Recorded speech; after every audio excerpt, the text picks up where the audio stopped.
se nalazimo u osnovnoj školi Veljko Dubošević. Ovdje imamo jedan večernji trening sa ekipom mlađih kadeta.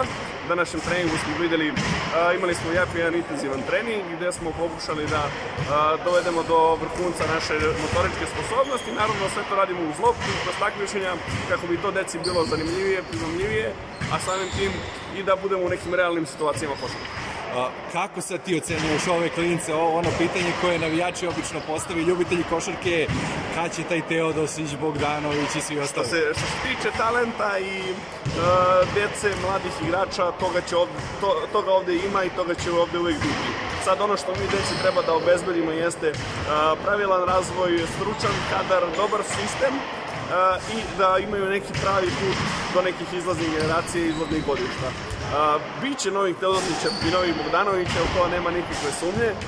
Mi radimo po celoj Srbiji, stalno održavamo kampove, održavamo kontakte gde želimo da nađemo najbolje ono što ima u Srbiji i dovedemo u Partizan da bi sutra okosnicu našeg tima činila neka deca iz naše škole, iz našeg pogona i pre svega iz Srbije.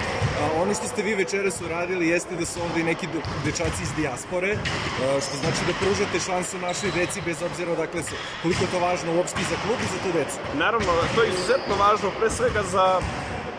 pre svega za decu, zbog toga što deca treba da znaju odakle su, da osjećaju pripadnost, da znaju da mi nismo zaboravili za njih, da su oni i dalje na nekim spiskovima sa reprezentacijom, da su oni uvijek dobrodošli čak i u najveće klubove kao što su Partizan, isto tako Crvena zvezda i Mega.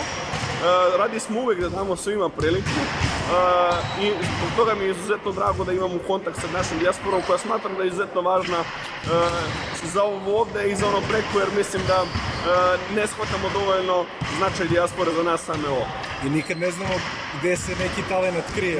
Normalno. Pa vidjeli smo na primjeru dosta je recimo u fudbalu, mada sad je počelo to i u košarci, da dosta nekih ljudi koji su realno naši iz Austrije, iz Nemačke igraju tamo za reprezentacije i za neke vodeće klubove, a mi jednostavno nismo imali sluha, nismo imali priliku da ih vidimo ovde na delu i da oni pokažu to što mogu realno u njihovoj državi, jer iako su rođeni tamo, oni su odavde i smatram da je ovo njihova država i da oni treba tako da se osjećaju. I za sam kraj, po čemu se evo naša škola i ono što vi radite ovde, kada je reč o košarci, razlikuje, pretpostavljam da imate kontakti sa drugim nekim školama košarke i drugim zemljama razlikuje? Ko se Prva i najvažnija stvar je taj entuzijazam koji imamo mi, treneri, funkcioneri kluba, ali pre svega deca. Kod nas možete da idete na ulicu bilo koje doba dana i noći, vidjet ćete ljude od 5 do 55 godina kako igraju basket i kako žive sa tom košarkom. Kod nas jednostavno deca prvo što nauče jeste šta je košarkaška lopta. Prvo se izlazi na teren da se odigra neki basket i to je ono što nas razlikuje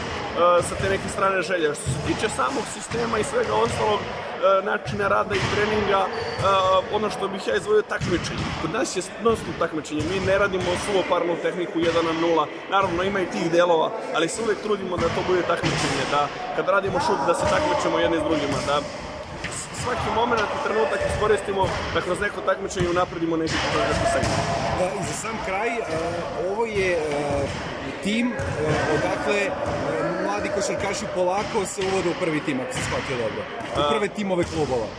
Pa da, ovo je neki prvi stepenik gde se oni prvi put susreću sa ozbiljnijom košarkom u smislu da ovo jeste kadetski nivo i sve to oni imaju i juniore, ali je ovo prvi nivo gde oni se pripremaju za neku ozbiljniju košarku, gde ulaze u ozbiljnije sisteme i pravi se također i prva neka selekcija ko je neko ko bi mogao sutra da nastupa za neki prvi tim i bavi se ozbiljnom košarkom, a ko je ipak neki nivo niže košarke i nižih liga u Srbiji. Hvala vam puno i želim vam mnogo sreće. Hvala vama, nadam se da ćemo se vidjeti opet.